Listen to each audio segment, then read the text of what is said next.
Once again, you thought you were going to see President Putin. I'm going to disappoint you once again. President Putin is not coming here. We left him behind at the Sochi Olympics. But you are watching Boritzer's bio briefings, where we talk about everything but politics. We're talking about biology, we're talking about proteins, we're talking about biotech, we're talking about healthcare, we're talking about medical records, on and on and on. Whatever we think you'll find interesting, entertaining, and enlightening. We have a special guest today. Our guest is Professor Claire Wright. Professor Wright holds two positions. She is a professor of obstetrics and gynecology over at Kapiolani Division of the Japson Medical School. Is that correct? Okay, I don't want to get the titles wrong. And also is a professor at Chaminade University in the biology and science department. Very good. Welcome aboard. Thank Hello. you so much. Thank Aloha. you very much for inviting me today. So if you need a translation, because we have actually an English speaker who speaks correctly, what you've been watching in the past is really a pseudo-English. Today we should have the Queen's English or the King's English in the past, and we're going to hear English talked properly, pronounced properly. Professor Wright is an expert in preterm ending of pregnancy and the dangers of pregnancy, aside from just the joys that we usually anticipate. Over here, my name is Dr. Rafi Boritzer. I'm your weekly host on the Boritzer Bio Briefings, and we're happy you've joined us. Welcome, Professor Wright. Thank you. And we'll start off a little bit. I want to create an aura of the seriousness of the topic we're going to discuss. Aside, we've talked in the past about fertilization, we've talked about in vitro, we've talked about the processes of attempting to achieve pregnancy. Today we're going to be talking about the dangers and the pitfalls that carrying a fetus to term. And Professor Wright is, aside from the fact that she is a researcher in the field and going to illuminate for us a bit of the research on it, is also an expert in medical education, had some experience in that as well. And what other subjects would you like to discuss today? I'm very happy to talk today about preterm birth. That's really where my research interests lie. So as you say, I'm really interested in what happens at the end of pregnancy. We've heard before that you've interviewed people about the beginning of pregnancy, so it will be great for us to talk today about the end of pregnancy, and how that often ends too early, and so the pregnancy ends too early. And then what the consequences really are for the moms and for the babies, because they're things that really impact everybody. They impact the whole family that's having the baby and the health of the baby in the future. And so let's talk about that today and what we know about that and what we really need to do to help to address some of the problems to help improve some of the numbers of these babies that are being born too early in the islands. So perhaps for the non-physician or non-biologic professionals, we left off with our previous guest as the sperm was making a valiant swim against the current, trying to fertilize an egg, and then the watchful time, observing, watching, again observing, monitoring, as making sure that the egg gets fertilized. And that was the big event. And once the egg gets fertilized, could you kind of take us from that point? Okay, so once the egg is fertilized, then the egg is going to, to burrow into the uterus, into the uterine wall, so become really one with the mother, and then to grow all of the tissues that are needed, so the mom and the baby interact with each other very closely, and they kind of have this conversation with each other during the beginning of development, so that then the placenta that we have that helps to provide the nutrition for the baby gets set up, and then also the fetal membrane, so they're the tissue that surround the baby that become one with the mom's uterus throughout the pregnancy, start to develop. And then really people, as long as the pregnancy is going well, tend to sort of lose interest in the middle of the pregnancy. It's a little bit uneventful. The baby is growing, it's developing, all of its organs are developing and getting bigger, and we're monitoring the baby. But really, at the end of the pregnancy, that's when things start to get interesting again. So as long as the pregnancy is healthy and relatively uneventful, then we're sort of waiting for the end of pregnancy to see, is the baby going to develop to the full term, and everything's going to be all right with the delivery. That's the thing that moms become most anxious about, is what's going to happen when they actually have to give birth. And so when we think about pregnancy, we think about it being a full-term pregnancy as being 40 to 42 weeks. And so when we speak about the pregnancy being preterm, what we mean by that is that the pregnancy or the baby is delivered, the pregnancy ends before 37 weeks. Take us back for a second, going backwards in slow motion, looking back at the soundtrack. That point where the egg attaches itself to the wall and the tissue starts building, is there any dangers at that point? There are lots of dangers at that point in terms of the survival of the growing baby. Is the baby developing properly? And so there are lots of developmental checks that come in place that mean that, you know, many pregnancies are lost in the early stages of pregnancy. And so then we tend to think that once the pregnancy has reached 12 weeks, it's very stable and it's unlikely that you will lose the pregnancy at that point. And so then you come into this very kind of quiet, nice growing environment for the mom and the baby until the end. I see. And then things change again. Now, are there any, in terms of the danger of the loss of the fetus, are there any early warning signs? So you mean in the middle of pregnancy? Yes, in the middle of the pregnancy. When we're monitoring, or when physicians are monitoring the pregnancy, they are you know, making sure that all the right growth characteristics happen. So when the mom and the baby, they're going for their scans, they're measuring that all the organs are developing properly, they're measuring the size of the organs, and making sure that everything is developing, the baby is developing the right size.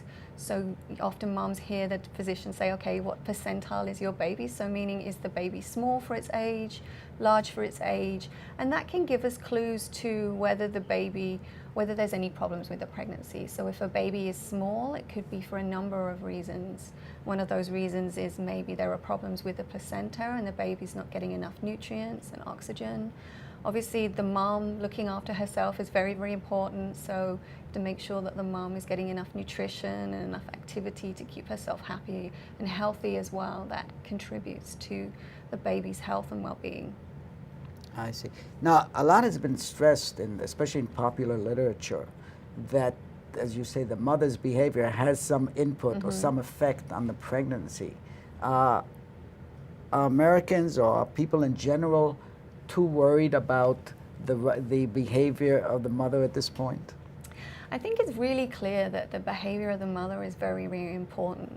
I think the danger that happens is that people read one report and act too quickly on that report, perhaps, and that they take things to extremes. It's really clear that what the mom needs is a very balanced, varied diet, and that, you know, too much of anything is a bad thing, whether it's, you know, and so what's important is that the mom gets as many different types of fruits and vegetables and different types of foods from all the food groups that she can throughout the pregnancy. And that, you know, thinking that eating one thing is going to be a master cure is a mistake. You know, it's variety and keeping yourself healthy and active is what's important. See, I mean, the once a day vitamin that people like to, they think that everything they look on the bottle of the pill box, whether it's at Walmart or at Costco, and they say, okay, so it has the potassium, it has folic acid, it has this. That's all I need. I take one pill and I can go to the bar and hang out with my friends and have a couple of martinis. Yeah, it doesn't quite work like that. It's good to cover yourself with a multivitamin, absolutely, yes. But it's much better to get all of the other phytonutrients and things that you need from your normal diet as much as possible. So that's the freshest, that's the best way to stick do with that. The veggies, Absolutely. Watch the carbs, Yes. watch the fats. Yeah. And let's move on. Okay, so now we're going. It's kind of smooth. You said till about the which week would you say we're Well, safe? when we start to think about preterm birth, what you see really clearly is that babies that are born between sort of 22, 23 weeks, they're really not able to survive outside the mom. You know, they're too underdeveloped. And so what we really see is that that's when we start to think about preterm birth. And we see that those babies that are born very early, around 22, 23 weeks, they're the ones that end up always, you know, in the intensive care unit. And the rates of those babies that don't make it are very, very high. And that as you move towards that, you know, that 37 weeks that we still consider as preterm, then the consequences become less and less severe. You know, we have more of those babies surviving, more of those babies going into the neonatology intensive care unit and surviving on ventilators, and, you know, you kind of, if you like, living out the rest of their time when they would have been in the womb actually in the intensive care unit. And we're able to, you know, do pretty well now with those babies in the intensive care unit with the medications and care that they get. But one thing that is usually a surprise to people is that even those babies that are born later preterm, so the ones that are more sort of 34 weeks to the 37 weeks, even though they might not end up in the intensive care unit, there are still consequences for those babies. They often still have some respiratory distress because that's one of the last organs to develop. And also, you know, if you're born preterm like that, you have increased risks in your adulthood for cardiovascular disease and metabolic disease and type 2 diabetes. So, you know, these kind of consequences are a huge thing for someone who's born like that and set up programmed like that for their life. One of the things we don't talk a lot about, because we think that medicine and machines and drugs can fix almost anything, we don't talk about the consequences of this early term births, the consequences of not being in the womb. You know, we think about it's like a myth, or it's a kind of nice fairy tale from you know, storybooks in our past. But the question is, early birth, even with all the support and all the dealing with potential issues like diabetes and other issues, do they suffer from not coming to full term in the womb? Once they're out of the womb? Yeah, Yeah, yeah. yeah, absolutely. And so it's not as, so as I said, those earlier babies, it's very obvious that a lot of their organ systems aren't fully developed. So they have, you know, intestinal issues, they have problems absorbing their food, they have problems, they have neurological disorders. And so they're very kind of obvious things that we can see when we see those babies being born very early. You know, they're very obvious, and medicine can help them. But one of the things that we see and that is a consequence for these later babies too is what happens with lung development. And so during the pregnancy, at the end of the pregnancy, that's when the lungs are really growing and developing, and they develop right to the end of the pregnancy. And so what happens is that when you think about lungs, you think lungs need to be as big, have as large a surface area as you can possibly have, so that we can breathe as much oxygen for our tissues and for our bodies to be healthy. And so what happens with these babies is that they're still in this growing phase. And so what happens at the end of the pregnancy is that the lungs are growing as much as they can to increase the surface area, and then they differentiate. So what that means is that they change shape so that they can take on their function and so that they can absorb as much oxygen as possible. So the balance that you have is that if they develop too early, we don't have as much lung area as we would have if they were allowed to continue for longer to grow and to increase that surface area. And so that's the area that that's what you're left with for your life. So that sets up a different kind of baseline. And so that is a problem. And so these babies often have respiratory distress syndrome or chronic lung disease because their lungs are mature earlier than they should do. They don't have as much surface area as they would have done otherwise. Well, let me play devil's advocate for a Okay. second. You know, we keep hearing about stem cell research. So you would think, hey, if we can regenerate tissue, you know, to measure, to fit the infant or the birth or the fetus or whatever, why not just grow a good pair of lungs? That's an interesting idea. I mean, so what's happening is that you would, in theory, and it's fantastical for sure, you would have to, I don't know how you would even do that with babies' lungs. I mean, there is an absolute precedent for that, for growing new organs, but it's usually in response to repair or damage and those kinds of things. But to grow another lung lobe or something with stem cells, I can't even imagine. Well, we know you we would do that. lung transplants. Yes, So you would think that you grow in a petri dish a little lung, just a standby lung, and you have a few petri dishes that have 1 month lungs and 2 month lungs and 8 month lungs, perhaps bigger than maybe a little pot, maybe a soup pot or something for the bigger units. But in theory, I would think that this perhaps would be a way, although maybe we will come to a solution of the preterm pregnancies much earlier. Yeah, that seems a simpler way to go than growing a new lung. Another thing that happens is that, you know, there are changes with the baby's lungs once they get onto a ventilator. So the baby's lungs, you know, that's a very kind of harsh environment for those tiny, delicate lungs. And so that's necessary because the baby isn't capable of breathing by themselves at that stage, and that's why they're on the ventilator. But there are, you know, there are always, we think medicine is so powerful and can fix anything, but there's always a little bit of kind of compromise that goes on with being able to use that kind of intervention, and that's why it's called an intervention. Hold this thought. When we come back, we're going to talk about your work and your research in this particular area and how to assure full-term pregnancies. And you've been watching up to this point Boritzer's Bio Briefings. We're going to be taking a break for our sponsors. You're right here on ThinkTech Hawaii Television. And don't go away, we're watching you. I'm Jay Fidel. That's Sharon Moriwaki of the Hawaii Energy Policy Forum.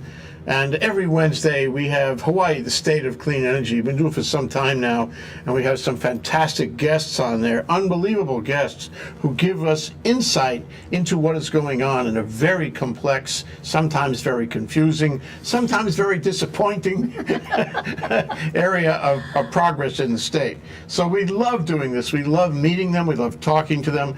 We love having their ideas out on the table. So maybe, just maybe, we can all make some sense of what's going on. Sharon, what do you think? I think that's absolutely correct. We enjoy ourselves meeting with all these people and hearing about the energy and the state of clean energy, and hopefully we advance clean energy for the state. So it's terrific. Join us. Okay, it's every Wednesday. Okay, Wednesday is Energy Day. Every Energy Wednesday, 4 to 5 p.m. Hawaii, the State of Clean Energy, here on ThinkTech Hawaii. We'll see you there. We're watching Boritzer's Bio Briefings right here on ThinkTech Hawaii Television. Our special guest today's show is Professor Claire Wright. We're talking about the ending of pregnancies before they're due, and we're talking about some of the research questions that's brought up. As we left before the break, we were talking about the possibility of growing new lungs for lungs that are not fully developed. Obviously, it's part of the science fiction, perhaps an Asimov movie in the future, but perhaps you would tell us a little bit about your research and how we can deal with some of the issues and prevent early failures in pregnancies. So what is really clear to us right now is that there are some very pressing unanswered questions about why prematurity occurs. And so what we see is that prematurity occurs some of the time because there's been an infection that's moved to the tissues involved in the pregnancy, so it kind of moves into those tissues around the baby and sets off a reaction in the mom. And so a lot of preterm birth is actually caused by infection, or is kind of defined as being caused by infection. The more interesting ones are the ones that have no real cause. So there are lots of those ones where we really don't understand what's going on. So there are other medical conditions that we know very, very strictly cause preterm birth, you know. But there are still a huge number of those that aren't medically indicated and that aren't caused by infection that we don't understand the cause of them.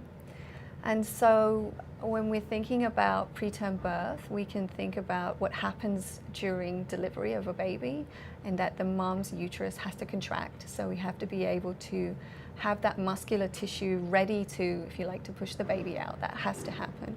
We also have to make sure that the channel that the baby's going to move through has to be open, so the cervix has to be ready so that the baby can pass through. And also that the bag that's around the baby needs to burst. And so it's this bag that's around the baby that's of a particular interest of mine and the area that I'm working on at the moment. And so when we're thinking about this bag around the baby bursting, that's when we know the mom's water's broken, and that's the sign that everybody knows. Everyone kind of knows that with their family experience. And so that can happen too early. And so then the baby is left in the uterus, still in the mom, without the fluid, the protective fluid around it, and without that barrier, so it's kind of open to infection, and so that can cause preterm birth. So you're in the lab, okay? You obviously can't have live fetuses to work on.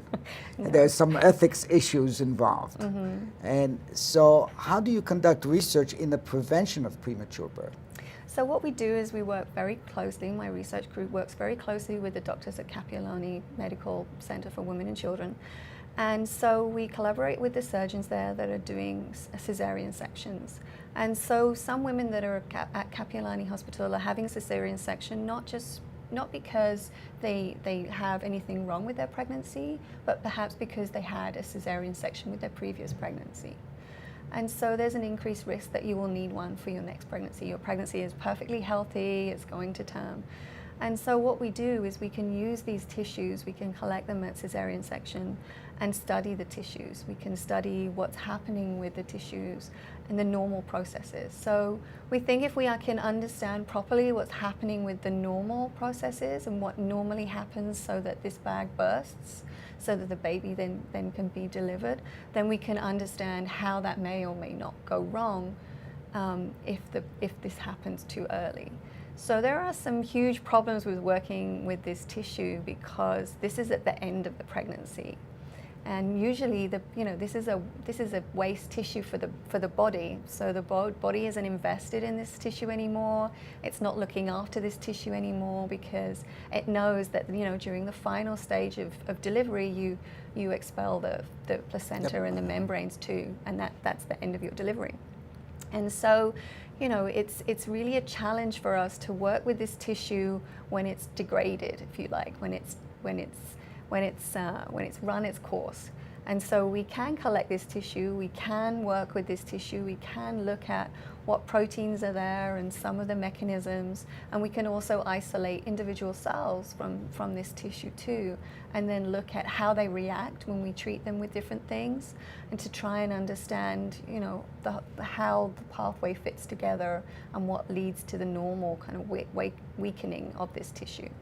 So you actually have to get to the cellular level. You have to get to the cellular level. You have to, and it's difficult because these cells, I tend to think of them a little bit like a blueberry muffin. So these cells, they're in the membrane and they're kind of interspersed like your blueberries inside your blueberry muffin, and they're surrounded by all of this cake, all of this tissue that's there that isn't cellular, and it's that sponge cake around the blueberries in your muffin, if you like, that degenerates as you get towards the end of pregnancy. And so when we're trying to understand the interaction of the cells with this stuff that's around them and how together the combination weakens, it's really difficult because it's already started to crumble and come to pieces. And so what we're trying to do now is try to rebuild this tissue, if you like, try to take the cells and put it back into fresh surrounding material so that we can study the interactions of these cells with the surrounding materials. How are they communicating with each other? How is, on a cellular level, are those cells controlling the breakdown of this surrounding material that's around it that gives it the strength? Oh, that is absolutely amazing. So you're trying to recreate in a theoretical form placenta. Well, the fetal membranes, not the placenta. Oh, okay. Yeah, the placenta is a much more complex. I mean, Yeah. the fetal membranes are a nice tissue in some ways to work with because it's a very layered structure. So we're starting to try and layer this structure, but it definitely means that we're having to try and rebuild this tissue in a three-dimensional way, and that's a real challenge. Yes, you know, it's being a male, I obviously have never had the experience of pregnancy, but one of the things I always thought that the actual delivery, whether premature or not, had a lot to do with the muscular strength of the mother.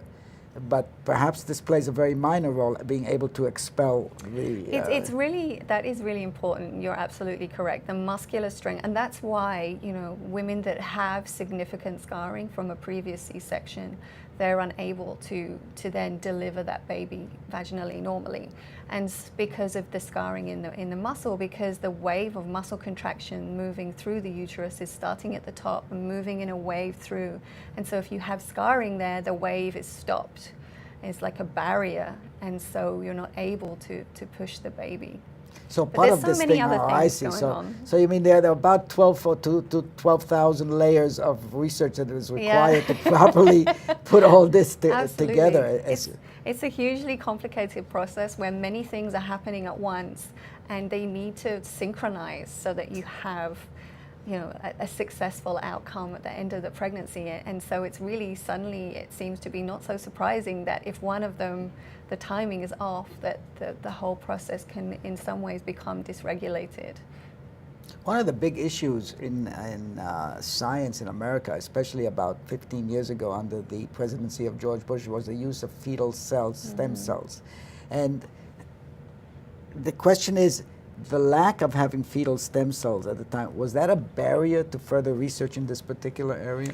Not in this particular area. We're very lucky in that, you know, we are working with fetal cells, in fact, because the fetal membranes, as I said, they're multi-layered, and some of the layers the baby makes, and some of the layers the mom makes, and they fuse together, and then they form this nice kind of layer of communication, again, between the mom and the baby. There's a lot of crosstalk that happens between the mom and the baby as the pregnancy progresses, through the fluid, but also through the tissues, through the blood exchange, through all kinds of these different types of mechanisms.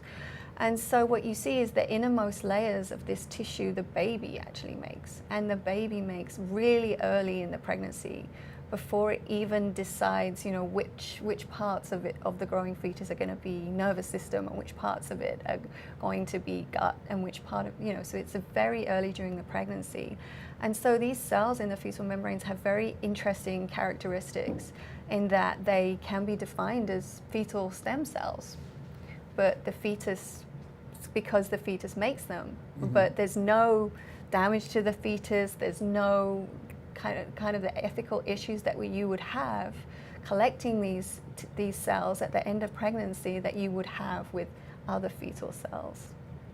And I have another question, which I find, is there any difference when you have a multiple birth pregnancy? Is there any difference in terms of the effects of early termination? Absolutely, yeah. So the numbers of the percentages of pregnancy, if you have a twin or if you have a triplet, the numbers of those pregnancies that end preterm are much, much higher. So the more babies you have, the more chance you have of the pregnancy ending preterm. And this has been fascinating to people in the field for a very long time, because it's set up the idea of, do we have a maximum size that the mom can grow to and stretch to before, you know, you're expanded to your maximum limit? And I'm sure lots of ladies can agree with that. It feels like that. And so one of the ideas is that we don't know what that limit is, and that limit obviously changes from person to person a little bit, but definitely if you have more than one baby in your pregnancy, then you're much higher risk of having an early pregnancy. I see. Now, one of the things, whenever I talk to people who are involved in molecular biology and research at the protein level and enzymes and cellular level, is it seems like we've always had it around, at least for the last 20 years. It's just so normal. We kind of accept it as a natural state of being that you can do research at the cellular level or express a protein one way or another. The question is, was all this possible before the advent of computers?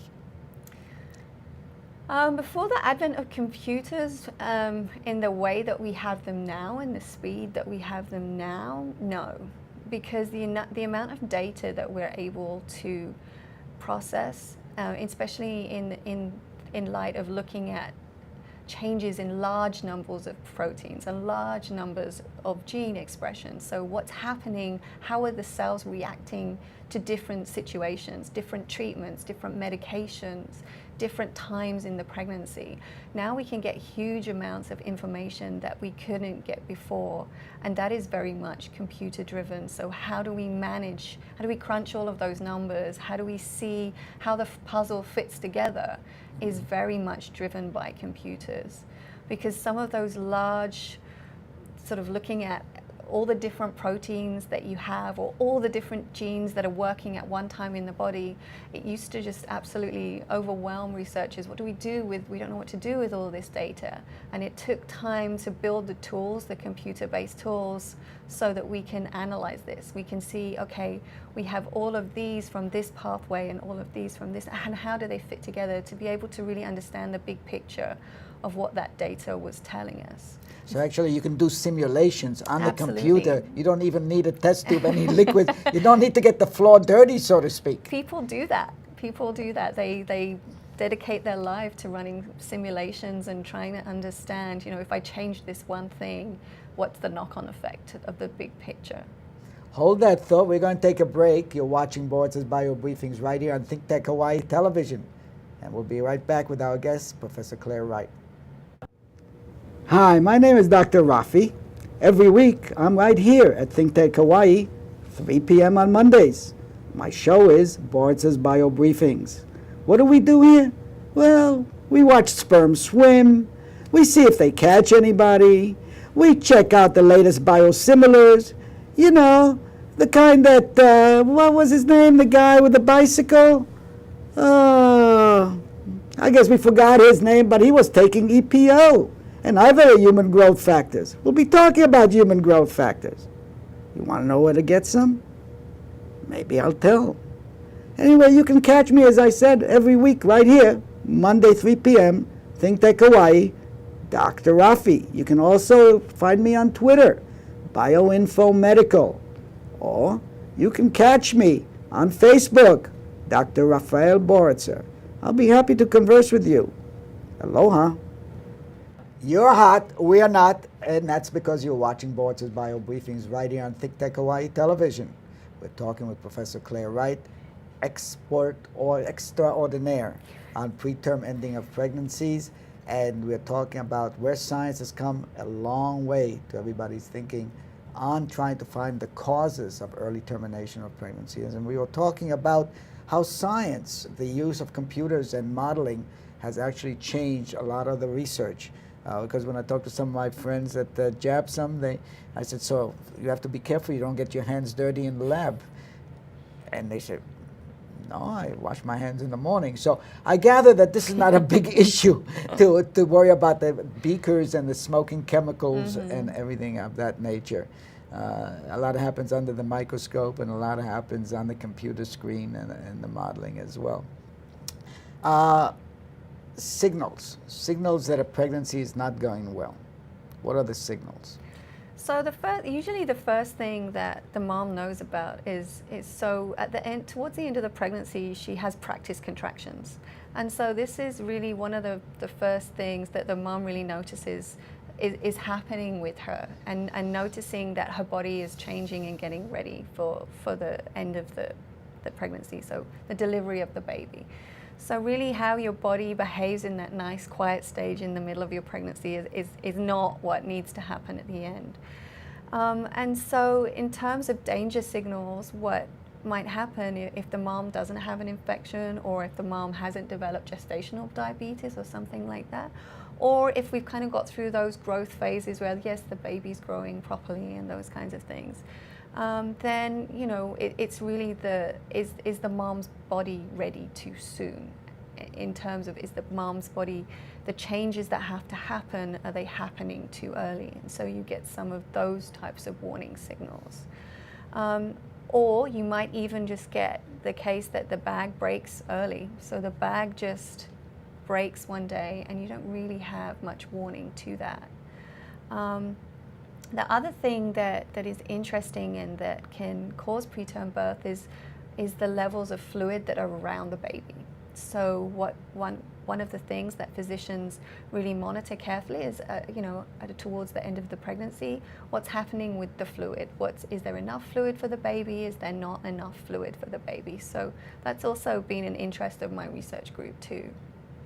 One of the questions I'm curious about, we tend to put an emphasis, especially in the Western world, about what we can do to make things better in terms of our bodies, our lives, our thinking, our environment, and so on. We're almost driven to think that we are in total control of everything, which is very antithetical to the Eastern tradition of thought and philosophy. But in looking at some of this research that you're doing and your colleagues as well, is there such a thing as a perfectly desirable, perfect scenario for giving birth in terms of carrying the baby to term? So you mean in terms of the timing or the timing, everything without a problem? Because from what I'm hearing, there's no such thing as a perfect birth without one issue or another, because, it's just... I think it's much rarer than people think. And I think one of the things that's very interesting now is how many pregnancies go over term. And I think that's one of the things that's very understudied and would be a huge wealth of information for us to understand. So we try and study what happens if it happens too early, what's happening in the normal situation, if we can really define a perfect normal pregnancy, like you're saying. But we're not looking too much at those pregnancies that go over term. So the ones that have to be induced, because at that point then the changes that we're waiting for are not happening at all, and that would be a very interesting way to study normal pregnancy, but also those pregnancies that happen too early. Because once we know what it is that makes for a perfect pregnancy, we can obviously set down the limits and standards and procedures and protocols that everybody has to follow. But very often, when you go to a physician's office, whether it's an obstetrician or an internist, he will give you the norms, whether it has to do with cholesterol level or whether with insulin levels or whatever. It's always, this is the norm. Well, this is not such a clearly defined perfect bell curve, and... Exactly, and we see that that's why pregnancy, the end of pregnancy is timed within a 2-week window. And so, when we're counting and we're saying, okay, a normal gestation is 40 to 42 weeks, that's quite a large window, and it's only really a problem if it's before 37 weeks. So now we're talking about, okay, 38, 39, 40 weeks, 41 weeks. That's kind of a large amount of variation. And what you see is that there are changes between different populations slightly in length of pregnancy and what's normal, because what we want in the end is healthy baby outcomes. So what's the best length of pregnancy and the best healthiest delivery, so that we have the best pregnancy outcome, the best outcome for the baby, and the best health outcome for the mom, so she can recover. Now, one of the new things that I've heard in the last few years is people planning the date of their birth so that they don't miss a particular event and they don't have to get a new dress to attend the sister-in-law's wedding or whatever. Yeah, there was a global trend to people trying to decide when would be the ideal time for them to give birth, and that really is a mistake. So that didn't take off in a big way. That didn't take off in a big way, and what we saw globally is that a lot of physicians were much more comfortable, and definitely they're not now, and policy has changed, to let moms choose to have elective cesarean sections. So they would choose to have a cesarean section because when you have a cesarean section, you know your baby is going to be born on a certain time and a certain day. But it's been really clear in research that delivering a baby normally is much more healthy for the mom in terms of recovery, because it's not a large surgery, but also is more healthy for the baby as well. And so the babies do better if you try to deliver normally. I see. What about the drugs that induce birth? What about that? So they work to varying degrees, and they take time to work. And so, yeah, that's one thing that is often also a surprise, in that if you're giving the hormone mimetic to induce the pregnancy, to induce the labor, it's not going to happen in 5 minutes. You know, and moms can Only on still, TV. Only on TV, and on moms TV. are still waiting hours and hours for the pregnancy to move on and to progress, and so, you know, it's not a perfect system now. In the same way as we don't really have a proper, really good test to say whether a mom is actually in true labor or not. The test that they use now is not very good at all. And so what they're doing is they're testing for a fetal protein from the fetal membranes. And if the protein is there, chances are that you're probably in labor. And that's about as good as it gets. Let me ask you, there are a lot of women who are in the late term of their pregnancy often get all kinds of warnings from their gynecologists on what to do, what not to do, and so on. And don't exercise in this manner, don't do this, don't bicycle, don't run. What about traveling in airplanes? Traveling in airplanes is interesting in that there hasn't, as you can imagine, there hasn't been that much research done on traveling in airplanes, because that means women have to sign up to actively travel in airplanes when they don't know whether it's safe or not. And so what's recommended by physicians now is that you can travel in airplanes and there's no real evidence that it's bad for you, but you know, not during the 3rd trimester. Yeah, actually, also, if you travel, you should travel in first class, because in tourist class it's 7,000 feet the pressurization or more. In first class, it's much lower. I think we'd all like to travel in first class. Yes, but this is a good excuse if you're pregnant. You know, I must travel first class, maybe even in the pilot's cabin, or as long as the pilot is the husband, it's fine. Okay, I wanted also, before we end our show today, I wanted to talk to you about your previous work in dementia. This is one of the areas that interests me a great deal. And perhaps, what was I just saying? Oh, never mind. Just testing. So tell me about your work, your early work. Okay, so my earlier work for my PhD thesis, actually, when I was still in the UK, was working in the area of dementia. And it might seem that I've moved a long way from looking at brain cells to looking at fetal cells. But I think once you have a real strong interest in asking scientific questions, your interest kind of moves, and it's like a journey. And you find new questions and you find new things.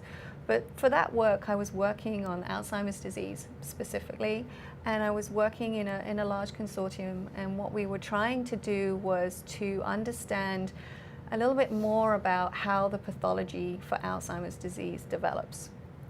So what we usually see, kind of similarly to the end of pregnancy actually, is the end result of dementia.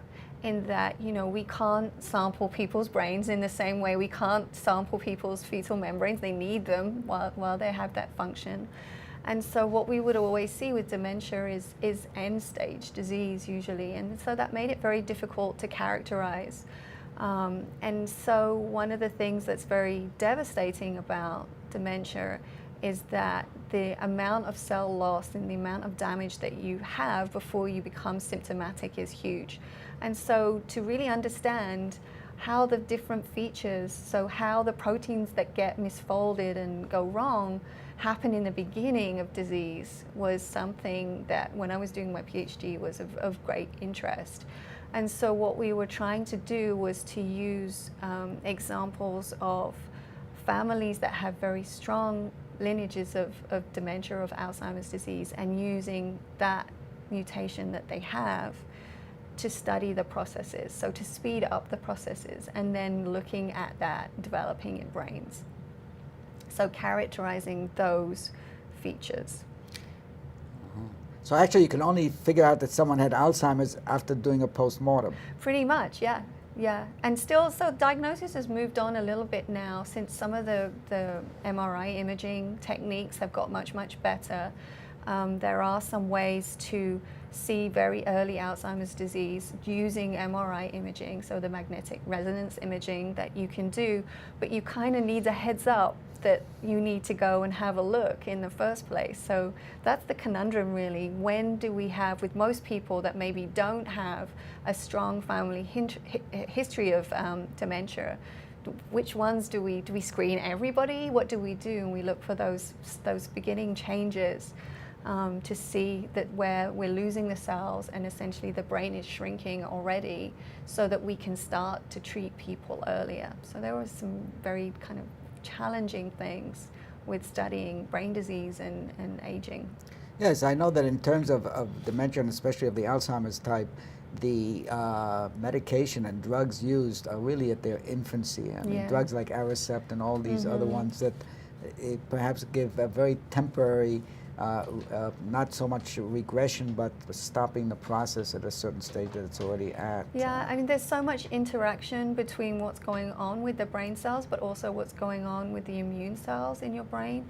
And that, like you're saying, the drugs that really are designed at the moment for dementia work just on one of the brain chemicals. And it's really clear that many of the different brain chemicals are affected in dementia. And so you're just you're just trying to attack the problem by just trying to hold back one of the things that really are a problem, rather than addressing like the whole combination to really try to slow down the disease, or even, obviously the ideal thing would be to reverse disease or to stop it completely. Well, we're hoping to do in the future a roundtable discussion around the issue of Alzheimer's. It's really, especially with the longevity in the Western world, it's become an issue. Perhaps it's always been around, but we never were able to recognize it until we passed that magic mark of 70 as the age of end of life. So I hope you'll join us in when we have that discussion. Thank you. We want to thank Professor Claire Wright, Chaminade University and University of Hawaii School of Medicine, for coming with us today on our journey looking into the end of full-term pregnancies, or rather before full-term pregnancy, so to speak. And we hope that you'll join us again. You've been watching Boritzer's Bio Briefings right here on ThinkTech Hawaii. Join us next week. And remember, we're watching you.